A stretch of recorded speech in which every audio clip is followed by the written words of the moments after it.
Salut tout le monde, c'est Melvin, j'espère que vous allez bien. Je vous retrouve aujourd'hui pour une nouvelle vidéo dans laquelle je vais vous raconter comme d'habitude une histoire terrifiante. Vous allez voir, elle est un petit peu plus courte que celle que j'ai l'habitude de raconter sur la chaîne, mais elle fait tout autant flipper. Ça se passe dans une forêt, à Halloween, on adore. Mais avant de vous la raconter, j'ai une petite faveur à vous demander. Effectivement, j'aimerais bien tourner de nouveau une FAQ, donc une foire aux questions. Pour ceux qui ne connaissent pas, c'est une vidéo dans laquelle je réponds à vos questions. Et pour ça, j'ai besoin que vous m'écriviez vos questions dans les commentaires. Ce sera une vidéo supplémentaire et ça ne remplacera pas une histoire. J'en avais déjà tourné une sur ma chaîne, mais ça fait quelques mois et les choses ont évolué depuis, donc n'hésitez pas à m'écrire votre question en commentaire. Je compte sur vous. Je vous remercie également pour tout le soutien qu'il y a sur la chaîne en ce moment, ça fait super plaisir. Je vous prends pas plus de temps que ça pour passer à l'histoire. Éteignez la lumière de là où vous trouvez et on est parti.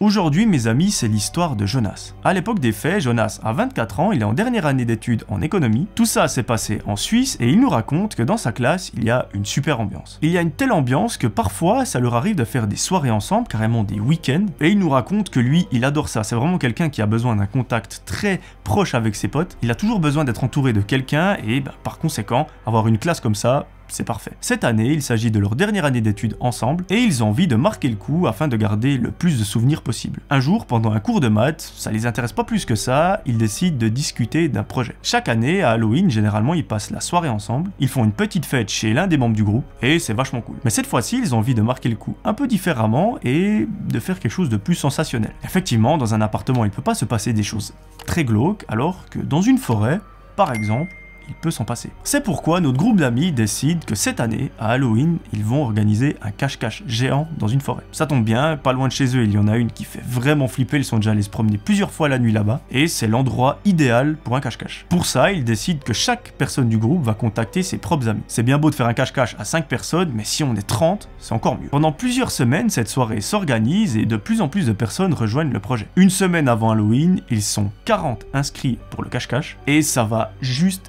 être trop cool. Je me mets à leur place, moi ça me ferait trop kiffer de faire ça avec des amis. Alors bien sûr, vous me verrez jamais aller dans une forêt à 3 personnes la nuit parce que ça me foutrait trop les boules. Mais par contre, si vous me dites qu'on est 50, je suis vraiment chaud. Au moins à 50, si on croise un petit groupe de personnes mal intentionnées, on a de quoi se défendre. Le jour avant Halloween, on est alors un vendredi, le groupe décide d'organiser les derniers détails pour le cache-cache. Ils se disent voilà, on se retrouve à telle heure, à tel endroit. Avant ça, on va aller acheter de quoi manger parce qu'il faut quand même se nourrir un petit peu, parce que si on tombe dans les pommes en pleine forêt, en pleine nuit, c'est un petit peu dérangeant. Tout le monde se met d'accord, ils continuent leurs exercices de maths, et ensuite, ils rentrent à la maison. Là, Jonas nous raconte que pendant la soirée, il est trop excité, vraiment, il a trop hâte d'être le lendemain. Quand il est sur Discord avec ses potes en train de jouer à des jeux vidéo, il parle que de ça, et il s'invente même des petites histoires, ils se disent, mais t'imagines, tu rencontres des mecs un peu chelous, tu rencontres une secte ou je ne sais quoi dans la forêt, y a rien qui fait plus flipper que ça. Vers 1h du matin, Jonas éteint son ordinateur et va se coucher.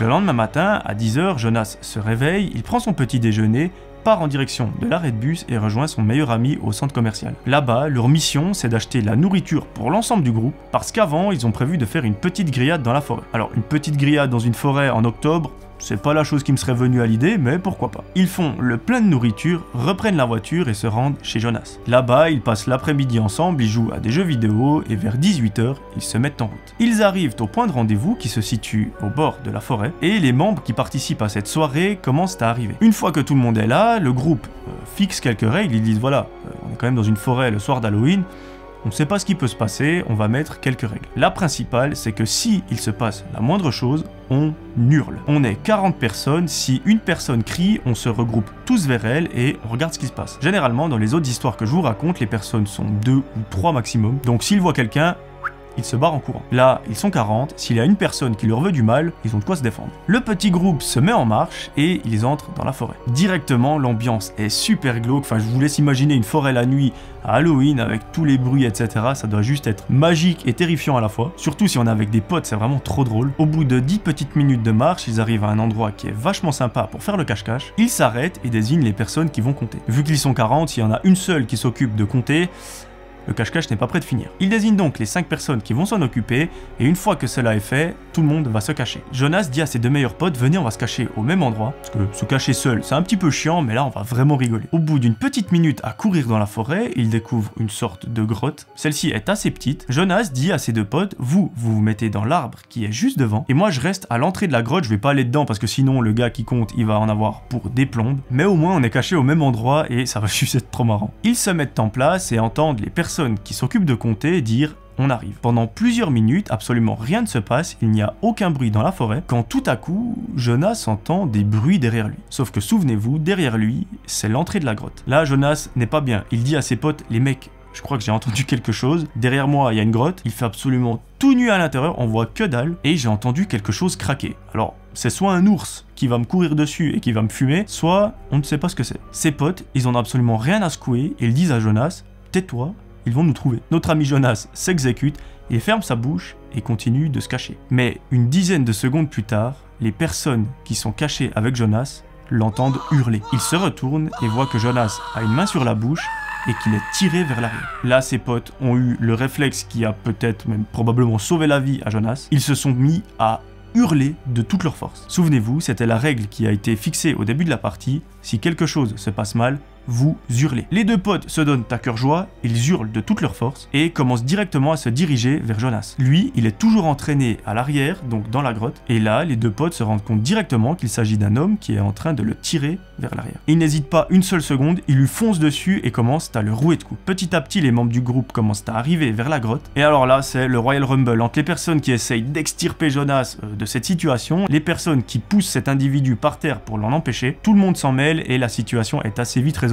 Jonas lui est vraiment tiré hors de la situation, donc mis en sécurité, pendant que plusieurs membres du groupe interpellent entre guillemets cette personne. Ils la plaquent face au sol, lui mettent les mains dans le dos et le gars ne peut juste plus bouger. Pendant ce temps, un des membres du groupe s'occupe d'appeler la police pour qu'ils viennent interpeller cet individu, et d'autres membres, eux, sont chargés de surveiller les alentours, pas que ce soit un membre d'un gang ou d'un groupe ou je ne sais quoi, et que ses potes se ramènent. Parce que si c'est le cas, ça part en Battle Royale et c'est fini. Au bout d'une trentaine de minutes, la police arrive dans la forêt, ils ont mis énormément de temps à trouver l'endroit exact, ils interpellent cet individu et l'emmènent au commissariat. Il n'aura pas fallu très longtemps pour voir que cet individu est en fait un toxicomane, qu'au moment des faits, il était sur une autre planète. On ne sait pas quelle substance il avait pris, mais on imagine que c'est pas des choses très légales. En tout cas, ils l'ont mis dans un état juste atroce, et même lui ne sait pas pourquoi il a mis la main sur la bouche de Jonas et l'a tiré vers l'arrière. En fait, la grotte lui sert de maison où il fait ce qu'il a à faire, et là, il ne sait pas pourquoi, il a vu des gens arriver, il a décidé de lui mettre la main sur la bouche et de le tirer à l'intérieur. Il nous raconte même que si tout à coup il avait réussi à amener Jonas dans la grotte, il n'en aurait eu aucune idée de ce qu'il allait lui faire. En fait, il n'avait pas d'intention, je sais pas, ça lui a pris comme ça a été vraiment un réflexe, et il s'est dit, bah pourquoi pas le faire. Jonas et son pote nous racontent qu'ils ont quand même terminé la soirée comme ils l'avaient prévu, ils ont arrêté la partie de cache-cache bien évidemment, et ils ont commencé à faire des grillades. Là, l'ambiance est redevenue un petit peu plus cool, et Jonas s'est très vite remis de ses émotions. C'est sûrement l'effet de groupe, parce que comme je vous l'ai dit, ils étaient 40. Heureusement, notre ami nous raconte qu'il n'a pas eu de séquelles de cette histoire, donc j'ai envie de dire tant mieux, et je préfère que ce soit ça plutôt que l'inverse. Il nous avoue par contre que faire un cache-cache à Halloween en pleine forêt la nuit, c'est pas forcément près de se reproduire. C'est tout à fait compréhensible. Voilà, c'est la fin de cette histoire, j'espère qu'elle vous aura plu. Alors je pense qu'elle a été beaucoup plus courte